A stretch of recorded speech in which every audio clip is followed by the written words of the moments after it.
महाराज श्री जनक ने कहा कि श्रम करना पड़ेगा तो हम तैयार हैं श्रम के लिए, आप आदेश दें। कहा खेत में जाओ और साष्टांग प्रणाम करो और हल चलाओ। अब राजाओं के यहां नौकर हल चलाते हैं कि राजा हल चलाता है? नौकर चलाते हैं हल। क्यों? राजा तो नहीं चलाता है। लेकिन ऋषियों ने कहा तो जनक जी ने स्वीकार कर लिया, आज्ञा शिरोधारी है, हम हल चलाएंगे। और चल दिए। कहा अकेले नहीं, रानी को भी साथ में ले जाओ। अच्छा एक बात बताओ, श्रम केवल पति को करना चाहिए, पत्नी को श्रम नहीं करना चाहिए? वो पड़ी पड़ी खाती रहे कि उसे भी मेहनत करनी चाहिए? मेहनत करनी चाहिए, सभी को करनी चाहिए। आरोग्यता सबको चाहिए, चाहिए कि नहीं? आरोग्यता सबको चाहिए। पैदा होने वाला बच्चा, उसे भी आरोग्यता चाहिए, और आरोग्यता के लिए उसे पैर हाथ हिलाने पड़ते हैं, ले लेते ही। क्यों हिलाने पड़ते हैं कि नहीं? लेटे लेटे वो लेटा रहता है, ऐसे ऐसे एक्सरसाइज है ये एक्सरसाइज है, याद रख। बोलो है कि नहीं? सावधान। और जब हाथ पांव नहीं उठते हैं, चलते हैं, तो समझ लेना चाहिए कि हमारा ऊपर जाने वाला रास्ता अब साफ हो गया, बस निमंत्रण आ गया है। उसमें तारीख पड़ी है कि अमुक तारीख को आ जाओ। निमंत्रण पहले पहुंचता है, तारीख पड़ी रहती, उसमें जाया जाता है। तो निमंत्रण आ गया है, वहां से समझ लेना। इसलिए हाथ पांव चलाते रहो, मेहनत करते रहो, श्रम करते रहो, शरीर को आलसी प्रमादी मत बनाओ। स्वस्थ रहना बहुत आवश्यक है। भगवान की भक्ति तभी कर पाओगे, देश का कार्य तभी कर पाओगे, व्यापार भी तभी कर पाओगे, व्यवहार भी तभी निभा पाओगे जब हम शरीर से स्वस्थ रहेंगे। माताओं, घर के काम भी तुम तभी कर पाओगी, घर की मर्यादा तुम तभी रख पाओगी, घर में आए हुए मेहमान का तभी सम्मान हो पाएगा जब शरीर स्वस्थ रहेगा। हर कार्य नौकर पर नहीं छोड़ना चाहिए, स्वयं अपने हाथ में लेना चाहिए। नौकर मिल कहां रहे हैं? और मिल रहे हैं तो फिर ईमानदारी के साथ बताओ, काम ईमानदारी से नहीं हो रहा है। बोलो, ईमानदारी से काम नहीं हो रहा है। दिमाग बेचैन व्यथित हो जाता है। पैसा देने के बाद भी कार्य नहीं होता है, ईमानदारी के साथ कार्य नहीं होता है, क्योंकि कर्म के प्रति निष्ठा नहीं रही है। कर्म के प्रति, कर्तव्य के प्रति निष्ठा नहीं रही है। इसलिए कर्तव्य बोध न होने के कारण व्यक्ति धन लेना चाहता है, लेकिन उसके बदले में कोई कार्य नहीं करना चाहता है निष्ठा पूर्वक। इसलिए हमें स्वयं करना होगा। एक समय आने वाला है कि अपना कार्य स्वयं अपने हाथों से ही करना पड़ेगा। इसलिए ग्रंथ कह रहा है जनक जी के चरित्र से कि सनई सनई अभ्यास में लाओ कि हम बुद्धिजीवी के साथ साथ श्रमजीवी बने, स्वयं मेहनत करें। आज हम भले ही मठ के मठाधीश हैं, लेकिन कभी अकस्मात पहुंच जाना तो जहां हमारा अंदर का आवास है हम बंद कर लेते हैं। कितने सेवक लगे रहते हैं, बाहर खड़े रहते हैं, हम हाथ से झाड़ू लिए अपने अंदर सफाई करते रहते हैं। किवाड़ बंद रखते हैं कि कोई छीन ना ले हमसे झाड़ू, समझ गए? कोई हमसे झाड़ू छीन ना ले, इसलिए किवाड़ बंद। बड़ा परिसर है हमारा जिसमें हम रहते आवास, वो अंदर वाला उसको बंद कर देते हैं कि कोई हमसे, हम भाई हाथ में झाड़ू लगाएंगे तो कोई लगाने देगा वो सब, वैसे भी अरे महाराज क्या, लेकिन करते रहते हैं। जब पूरी सफाई हो जाती है तो सफाई वाले आते हैं, यहाँ तो झाड़ू कौन लगा गया, कौन लगा गया यहाँ झाड़ू? हमने कहा कौन लगा गया झाड़ू? क्या पता कौन लगा गया झाड़ू। पवन देव आए थे, कूड़ा ले गए। और कौन आया था? पवन देव आए थे, सब उड़ा ले गए कूड़ा कचरा जो पड़ा था। सीधी सी बात यह है, श्रम का संबंध धन के अभाव से नहीं होता है प्यारे। ये मत मानना कि जिनके पास धन का अभाव है वही श्रम करते हैं, नहीं, गलत। श्रम का संबंध धन के अभाव से नहीं है। श्रम का संबंध यदि है तो वो शरीर से है, शक्ति से है। और यदि हमने अपने शरीर को श्रम से जोड़ दिया तो निश्चित रूप से हम शक्तिवान हो गए। जो शक्ति हमें दूध, दही, ड्राई फ्रूट आदि से नहीं मिल सकती है, बहुत ताकतवर दवाइयों से शक्ति नहीं मिल सकती है, वो शक्ति हमें श्रम करने से सहज में ही प्राप्त हो जाती है और हम रोग मुक्त हो जाते हैं, दोष मुक्त हो जाते हैं, प्रकृति प्रसन्न हो जाती है और प्रकृति हमारे साथ जुड़ जाती है, हमारा ऑक्सीजन बढ़ जाता है, ऑक्सीजन लेवल बढ़ जाता है। बोलो बढ़ जाता है कि नहीं? प्रकृति से जुड़ जाते हैं तो बस यही तो पावर है, यही पावर है।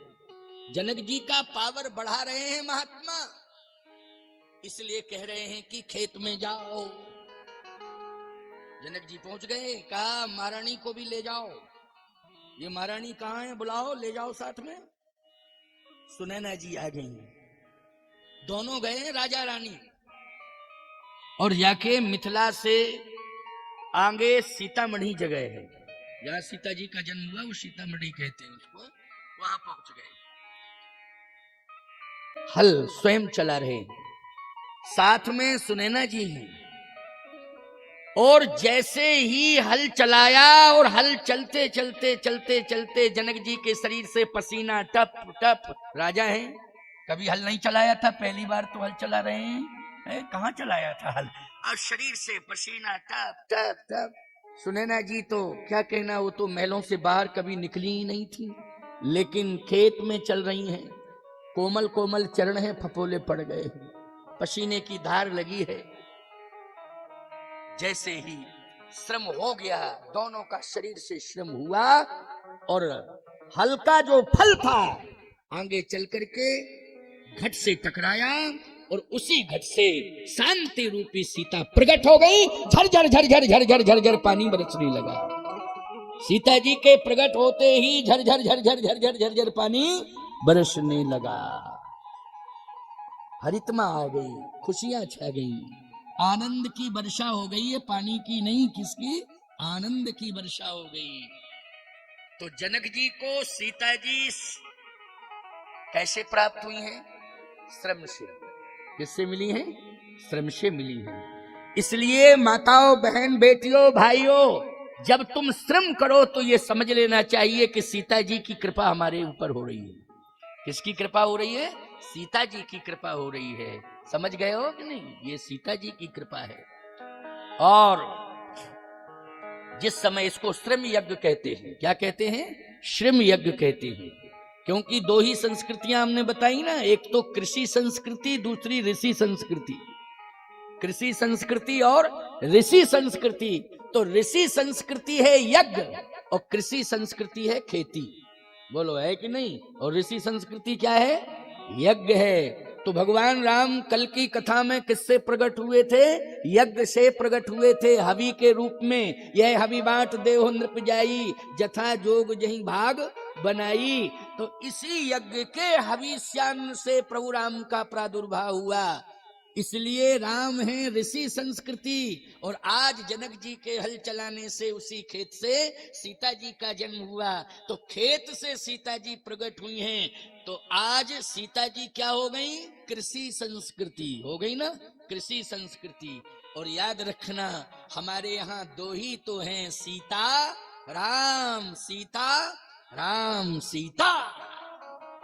इसलिए सीता जी कृषि संस्कृति हैं और राम जी ऋषि संस्कृति हैं। हम दोनों को शिक्षा और श्रम दोनों से जुड़ना चाहिए, तभी सीता राम की भक्ति प्राप्त होगी। यदि हमारा एक पड़ला हल्का पड़ जाएगा तो समझ लेना फिर सीता राम जी नहीं मिलेंगे। इसलिए शिक्षा का पड़ला और श्रम का पड़ला दोनों का बराबर होना चाहिए, तभी संतुलन बनेगा।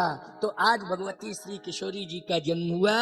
झर झर झर झर झर झर झर झर पानी वर्षा, हरियाली छा गई।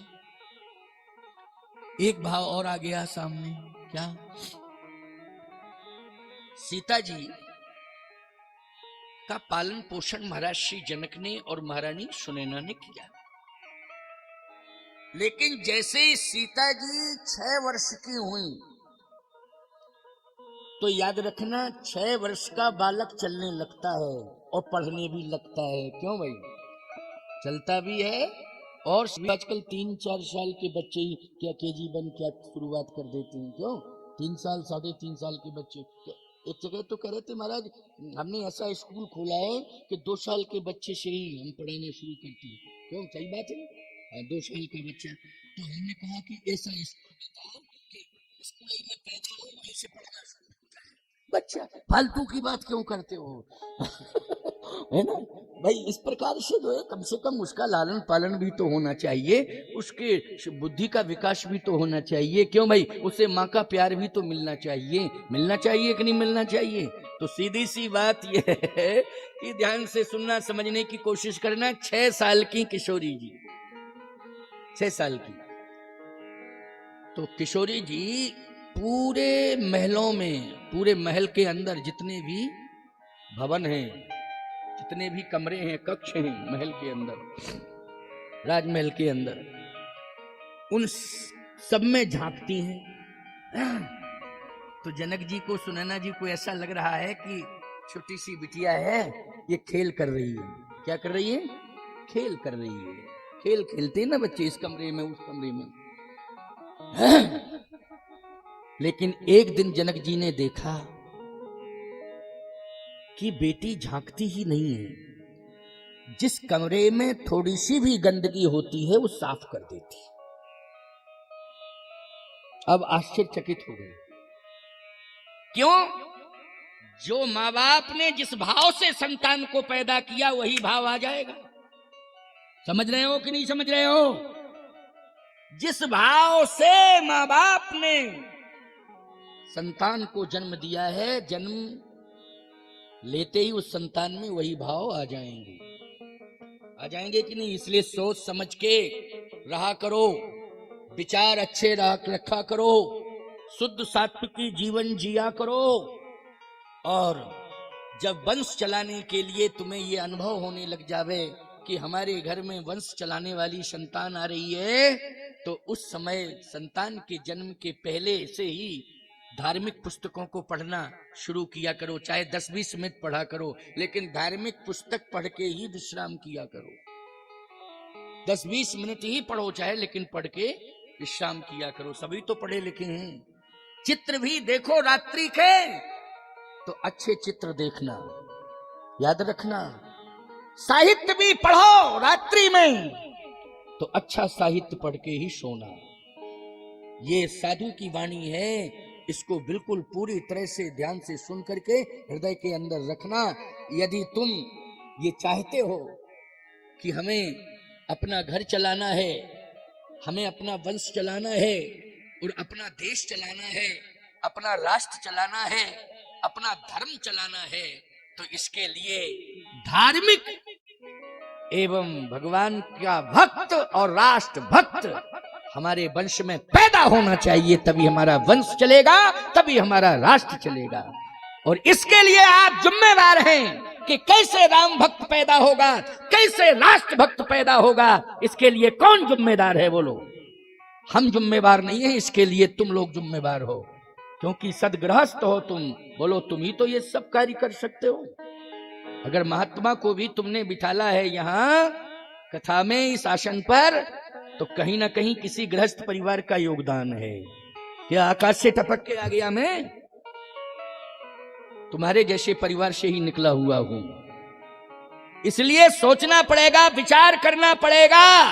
ये सुख साधन संसाधन तो हमें भाग प्रारब्ध से मिलते रहेंगे, लेकिन हमें राम भक्त और राष्ट्र भक्त संतान को जन्म देने के लिए हमें अच्छे साहित्य और अच्छे चित्र की आवश्यकता है, जिससे हमारा चरित्र बिगड़े ना और हमारी संतान का भी चरित्र बिगड़े ना। इसके लिए आप सब जिम्मेवार हो। आज जनक जी महाराज ने कैसे सीता जी को प्राप्त किया है? श्रम के माध्यम से प्राप्त किया है। तो बोलो, 6 वर्ष की अवस्था में ही सीता जी को श्रम करने की आदत आ गई कि नहीं आ गई? अपने आप राजा के बच्चों को मेहनत करने के लिए कोई नहीं कह सकता है कि ये काम करो, ये काम करो, ये काम करो। कौन कहेगा? किसकी हिम्मत है? लेकिन झांक झांक करके इस कक्ष में, उस कक्ष में, इस कक्ष में झांक झांक करके देख रही हैं। तो जनक जी बहुत समय तक समझते रहे, सुनैना जी बच्ची है, खेल रही है, बाल क्रीड़ा कहते हैं इसको। लेकिन जब एक दिन गौर से देखा तो जिस कमरे में कचरा होता था सीता जी उसे साफ करने लगती थी। बोलो शर्म करने की जरूरत है क्या? शर्म नहीं करना है। मेहनत करने में, सफाई करने में शर्म नहीं करनी है। साफ सफाई का विशेष ध्यान रखा जाए। चाहे बड़े पद पर बैठे हो हम, चाहे बड़े उद्योगपति हो हम, लेकिन हमें स्वच्छता अभियान के साथ जुड़ना चाहिए। हमें भारत को स्वच्छ रखना है तो सबसे पहले अपने घर को स्वच्छ रखना है, अपने घर के सामने के रास्ते को स्वच्छ रखना है। और धीरे धीरे जब सबका ये संकल्प हो जाएगा तो हमारे भारत का अभियान सफल हो जाएगा, स्वच्छ भारत अपने आप हो जाएगा। एक बात और कहना चाहता हूं कि तीर्थ में आकर के हमें दान करना चाहिए, लेकिन याद रखना एक दान ऐसा है कि जिसे हम घर में भी कर सकते हैं और समाज के साथ जुड़ करके भी कर सकते हैं और तीर्थों में जाके भी कर सकते हैं। वो एक दान ऐसा है, कुछ दान ऐसे हैं जहां पर स्थान उनके सुनिश्चित है कि ये दान यहीं किया जाता है। समझ गए हो कि नहीं? लेकिन प्यारे एक दान ऐसा है कि चाहे तुम बिना स्नान किए कर लो, और सारे दान स्नान करने के बाद किए जाते हैं, और सारे दान स्नान राजा ने कहा है। जब राजा ने कहा है तो बड़े बड़े पहलवान आ गए दंड बैठक लगाने वाले। हाँ, वो सब पहलवान इकट्ठे हो गए, सब पहलवान बड़े बड़े इकट्ठे हो गए। लेकिन भैया उन पहलवानों ने पूरी ताकत लगा दी, पहलवानी चली गई, पसीना निकल आया, किसी ने उस धनुष को हिला नहीं पाया। जो का त्यों। जनक जी ने कहा ओहो, इसका मतलब है कि अभी सफाई अभियान पूरा नहीं हुआ है, अभी इसमें कसर रह गई है। लेकिन पहलवानों ने भी नहीं उठा पाया, और पहलवानों को बुलाओ। बहुत सारे पहलवान इकट्ठे हो गए, कहा सामूहिक रूप से ताकत लगाओ। अब सब पहलवानों ने सामूहिक रूप से ताकत लगाई, लेकिन फिर भी नहीं उठा, हिला ही नहीं। और जब उठ नहीं रहा तो उसके नीचे जो गंदगी पड़ी हुई है, कचरा पड़ा हुआ है, उसको कौन उठावे? कौन उठावे? अब तो प्यारे जनक जी रोने लगे। जनक जी ने कहा इसका मतलब है कि मैं विफल हो गया, सफलता अभियान में मैं विफल हो गया। इतने में सीता जी पिताजी पिताजी पिताजी पिताजी पिताजी कह के चली आई, क्योंकि बाप रोवे। एक बात बतावे आपको, पिता की आंखों में आंसू आते हैं तो सही बात तो यह है कि बच्चा हो चाहे बच्ची हो, वो पहुंच जाते हैं और वो रोने आंसुओं को नहीं समझ पाते हैं, लेकिन अपने हाथ जरूर लगा देते हैं। वो नहीं समझते हैं आंसू क्यों निकल रहे हैं, क्या इसका अर्थ है, नहीं। लेकिन वो छोटे छोटे बच्चे जो होते, चाहे बेटी हो चाहे बेटा हो, जिसमें बेटी की तो विशेषता होती है, वो पहुंच जाती है, चाहे बेटा हो वो पहुंच जाएगा और तुरंत गोद में बैठ जाएगा और बिना ही प्रयास के अपने हाथ से आंसुओं को पहुंचने लगता है। ये मैंने अपनी आंखों से देखा है, इसलिए मैं कह रहा हूं। किशोरी जी पहुंच गई, पिताजी पिताजी पिताजी कह करके, और जनक जी महाराज वहीं धनुष के पास बैठे बैठे रो रहे थे। किशोरी जी ने तुरंत पिताजी पिताजी कह करके अपने हाथ से आंखों के आंसुओं को पोंछा। उम्र है 6 साल की, 6 वर्ष की आयु है मात्र। क्या बात है? पिताजी तोतली बाणी में कहा, कुछ नहीं बेटी, मैंने तुझे देखा तू सफाई से कितना प्रेम रखती है, इसलिए मैंने पूरे राज्य में सफाई अभियान चलाया, लेकिन सब जगह मैं सफल हो गया, लेकिन स्वच्छता अभियान में अपने महल के बाहर बगीचे में ही विफल हो गया। क्यों? क्या दिक्कत है? कहा इस धनुष को कोई उठा ही नहीं पा रहा है। सीता जी ने कहा कोई नहीं उठा पा रहा है इस धनुष को। छम छम छम छम छम छम करती गई, वो बाएं हाथ पे उठा दिया, ऐसे ऐसे उठा दिया, और नीचे जितना कचरा पड़ा था सब सफाई कर दी और फिर रख दिया वहीं। अब तो जितने बड़े बड़े पहलवान थे और जनकपुर की प्रजा थी, महाराज जनक सब कहने लगे, ओ गजब हो गया, गजब हो गया, गजब हो गया। इसका मतलब यह है, जनक जी ने कहा कि मेरे घर में बेटी नहीं आई है, मेरे घर में आदि शक्ति का जन्म हुआ है। ये आदि शक्ति है। कौन है? आदि शक्ति। इसलिए तुलसीदास जी ने लिख दिया रामायण में, आदि शक्ति जही जग उपजाया। आदि शक्ति जही जग उपजाया। आदि शक्ति जही जग उपजाया। आदि शक्ति जही जग उपजाया। सो अवतरे मोर यही माया। सो अवतरे मोर यही माया। सो अवतरे मोर यही माया। सो अवतरे मोर यही माया। आदि शक्ति जही जग उपजाया। आदि शक्ति है ये। इसलिए आज मैं प्रतिज्ञा करता हूं कि जो भी इस धनुष का खंडन करेगा, उसी के साथ मैं अपनी बेटी का विवाह कर दूंगा। जो इस धनुष का खंडन करेगा, उठाएगा और तोड़ेगा, उसी के साथ मैं बेटी का विवाह करूंगा। क्योंकि बेटी ने ही धनुष उठाया, तो विवाह किसके साथ होना चाहिए? जो धनुष उठावे। अब बेटी ने उठा लिया, वो उठा के तोड़े।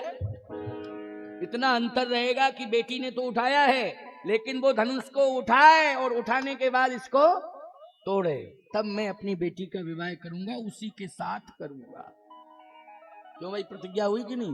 लोग कहते हैं जनक जी ने ऐसा क्यों कह दिया, ऐसी घोषणा नहीं करनी चाहिए थी, ये तो कोई नहीं कर सकता है। अब समझ में आ गया कि क्यों की है। आप भी तो आपकी बेटी जितनी योग्य है, तो आपको चिंता बढ़ जाती है कि इसके लिए इससे ज्यादा योग्य वर मिलना चाहिए। क्यों भाई, खोजते हो कि नहीं खोजते हो? कि नहीं नहीं नहीं, हमारी बेटी की जितनी योग्यता है उससे ज्यादा योग्यता होनी चाहिए वर के अंदर, तभी मैं विवाह अपनी बेटी का उसके साथ करूंगा। निर्णय लेते हो तुम। महाराज श्री जनक क्यों नहीं लेंगे निर्णय? जब बड़े बड़े वीर बाहुबली धनुष को उठा नहीं पाए, और किशोरी जी ने बाएं हाथ से ही, एक हाथ से, केवल बाएं हाथ से उठा दिया, और दाहिने हाथ से नीचे जो कचरा पड़ा था उसको साफ कर दिया, साफ कर दिया उसने, और फिर वही धनुष रख दिया। जनक जी ने प्रतिज्ञा कर ली। लोग कहते हैं कि 6 वर्ष की आयु में जनक जी ने सीता जी का विवाह क्यों किया? 6 वर्ष की अवस्था में ही सीता जी ने बाएं हाथ से धनुष उठाया है। तो जनक जी ये समझ गए कि ये आदि शक्ति है, तो आदि शक्ति की अवस्था से आदि शक्ति की अवस्था का मूल्यांकन नहीं किया जाता है, याद रखना। 2 की अवस्था का मूल्यांकन नहीं किया जा सकता है, क्योंकि ये समय समय पर स्वरूप बदलते रहते हैं, इनकी अवस्थाएं बदलती रहती हैं। आपने देखा होगा, सुना होगा, या कहीं गए होगे, या आपने कहीं पढ़ा होगा, या किसी संत से सुना होगा कि कई ऐसी शक्ति पीठें हैं जिन शक्ति पीठों में देवियां सुबह कुछ उनका स्वरूप है, फिर दोपहर में कुछ और अवस्था है, प्रातःकालीन बेला में, ब्रह्म बेला में कुछ और अवस्था है, मध्य बेला में कुछ और अवस्था है, और सायंकालीन बेला में कुछ और अवस्था है। यानी उनके रूप बदलते जाते हैं और अवस्थाएं बदलती जाती हैं। एक ही दिन में 3-3 अवस्थाएं हो जाती हैं। तो वो लोग कौन है? वो आदि शक्ति हैं। समझ गए हो ना? आदि शक्ति हैं, उनको मानो नहीं समझना है। वो भले ही नरलीला कर रही हो, लेकिन वो नरलीला तो कर सकती हैं, लेकिन उनको हम मनुष्य नहीं मान सकते हैं, उनको हम सामान्य पुरुष या सामान्य महिला के रूप में नहीं मान सकते हैं, क्योंकि वो आदि शक्ति हैं। इसलिए सीता जी का विवाह अगर 6 वर्ष की आयु में होता है तो वो आदि शक्ति हैं, अवस्था पर विचार करने की आवश्यकता नहीं है। उनके कर्तृत्व और व्यक्तित्व को देखना है, इसलिए कर्तृत्व और व्यक्तित्व का मूल्यांकन होना चाहिए। यहाँ राम सीता के विवाह में अवस्था का मूल्यांकन नहीं होना चाहिए। अब प्रतिज्ञा तो कर ली जनक जी ने, लेकिन अब मिले कहाँ ऐसा कि जो धनुष को उठावे वो तोड़े? जनक जी महाराज फिर सोचने लगे, अब क्या करूं मैं, अब क्या करूं। लेकिन घोषणा हो चुकी थी। विश्वामित्र जी महाराज को चिंता हुई, तभी क्यों अयोध्या गए। श्री राम 15 वर्ष के हो गए हैं। जनक जी महाराज 6 वर्ष की हैं सीता जी, तब उन्हें ये दृश्य देखने को मिला। 15 वर्ष की अवस्था जब श्री राम की हो गई, तब विश्वामित्र जी को अयोध्या याद आ रही है। बोलो भाई, नहीं तो राम जी साल 2 साल 4 साल के होते, 5 साल के होते, 6 साल के होते, नहीं तो 11 साल की अवस्था में पहुंच जाते कि राम अब 11 साल के हो गए। लेकिन 15 ही साल के, तो राम जी कितने साल के हैं इस पर विचार विश्वामित्र जी का नहीं है। विश्वामित्र जी को मारी स्वभाव तो पहले से भी सताते आ रहे हैं। विश्वामित्र जी का यज्ञ कई बार विफल हुआ है। लेकिन जब जनक जी ने धनुष की घोषणा की कि जो इस धनुष को उठाएगा तोड़ेगा, मैं अपनी बेटी का विवाह उसके साथ कर दूंगा, तो ये आवाज सर्वत्र पहुंच गई। तो विश्वामित्र जी समझ गए, सीता आदि शक्ति है तो राम परब्रह्म है। मैं स्वयं मध्यस्थता करूंगा, अयोध्या जाऊंगा और राम को ले आऊंगा और मिथिला पहुंचा करके धनुष को तोड़वा दूंगा और सीताराम का परिणय करा दूंगा, सीताराम का विवाह कराऊंगा। सीताराम कौन है, बोले राम परब्रह्म है और सीता जी आदि शक्ति हैं, इसलिए दोनों का परिणय मैं कराऊंगा। इसलिए विश्वामित्र जी महाराज जब जनक जी ने घोषणा की, तब विश्वामित्र जी गए हैं, समझ रहे हो नहीं, तब गए हैं विश्वामित्र जी।